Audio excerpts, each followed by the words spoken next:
Hello, welcome to Culture Chronicles here at Advanced Magazine. I'm Peter and I'm joined today by Linda. Well, Linda, welcome. Thank you. Hi everyone. Great to be here to talk about Culture Chronicles. Yes, Linda's making her Culture Chronicles debut here and we're glad to have her with us here today.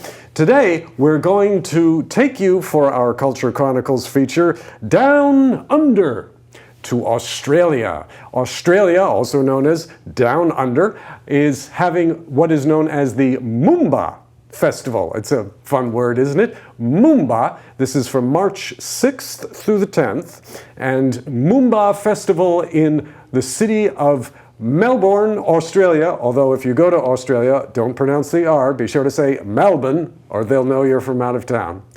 But this is a festival in Florida and in Australia, Linda, actually. Oh, did I say Florida? Yes. I said Florida. But there actually is a Melbourne in Florida, my home state, and there you can pronounce the R, emphasize the R in the name, Melbourne.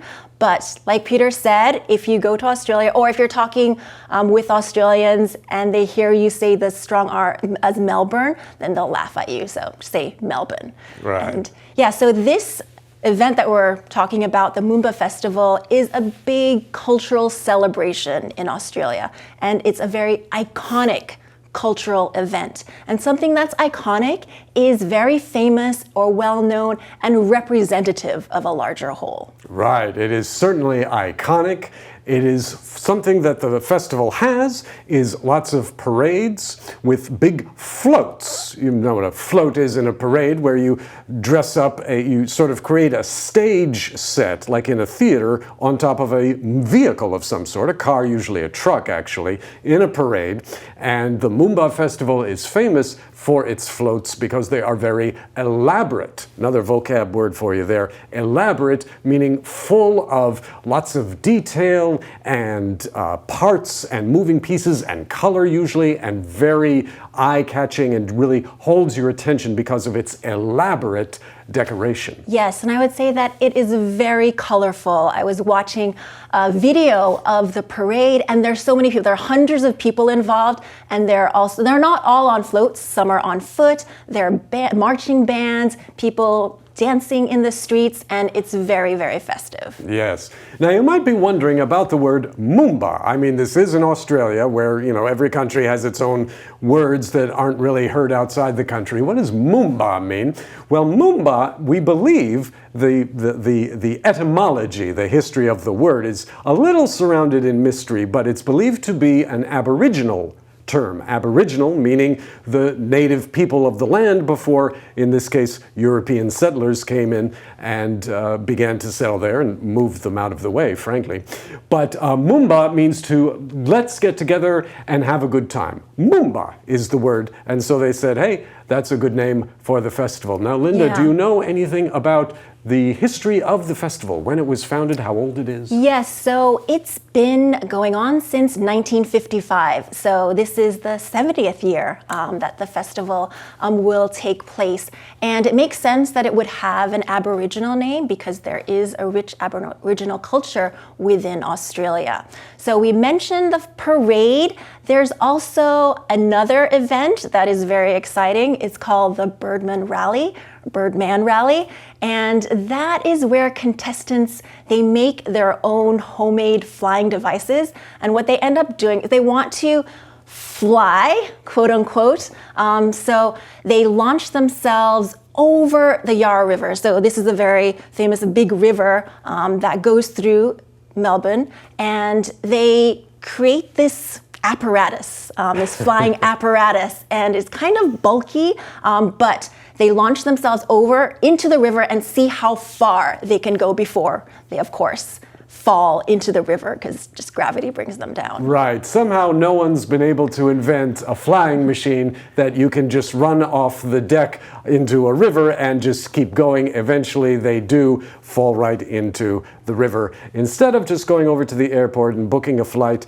out of the Melbourne airport, they want to see if they can do it themselves, just jumping off the pier. And it's a lot of fun to watch. It's absolutely hilarious because they all fail. There's almost no question that anybody is going to actually succeed, and they all know that going in. And so it's just it's goofy, it's just fun for its own sake, and you can see, like Linda was mentioning, you can see videos of this on YouTube. Just enter your search term Birdman Rally Moomba Festival. Very funny stuff. Right, and I think part of the fun is just watching the people fall into the water. On the video, you can see families, lots of people sitting on the banks of the river, and they just get a good view of this Birdman Rally and all the people launching themselves and then falling into the river. So it's just good fun. Now, one other feature of the Moomba Festival that's worth mentioning is the crowning of the Moomba monarchs. Monarch, there's a word for you. Monarch means a king, a ruler of some sort. So the Moomba monarchs are the king and queen of the festival, and they're usually Australian celebrities, which I don't know about you, Linda, but I looked up a list of all the Moomba monarchs since the festival began, and I didn't recognize a single one of them. Yeah, we're not so familiar with Australian celebrities, unless they're movie stars, of course. And a lot of them, they act as Americans, so we don't even know that they're Australian sometimes. Yeah. But it is an honor, if you're Australian, and obviously the monarchs are known to the people of Australia, the people of Melbourne, so it's a real honor. It's usually like an actor or maybe a comedian, maybe even a sports figure sometimes has been made the monarch of the festival, and they preside over it and sort of, like a king and queen would preside over a court in medieval European times. Yeah, and there besides the parade and the Birdman Rally, there are also concerts and rides, like a carnival or a fair where you can go on rides. So it's for kids, for people of all ages. And if you like fair food, you can get a lot of that kind of food at these activities. So if you're in Melbourne, then you should definitely go if you happen to be there over Labor Day. And something that's interesting about Australia, there isn't a nationwide, like one-day Labor Day. It depends on which state you're in Australia. So for Melbourne, which is in Victoria, their Labor Day is the second Monday of March. Excellent detail. Thank you, Linda. And thank you for joining us. I'm afraid that's all we have time for this month on Culture Chronicles, but be sure to join us again next month. We'll have another cultural event for you, tell you about the event, give you a bit of background on it, and most of all, a chance to listen to some English and practice some English as you read along with the article in your advanced magazine. Thanks again for joining us today. I'm Peter. I'm Linda. Bye-bye. Catch you next time.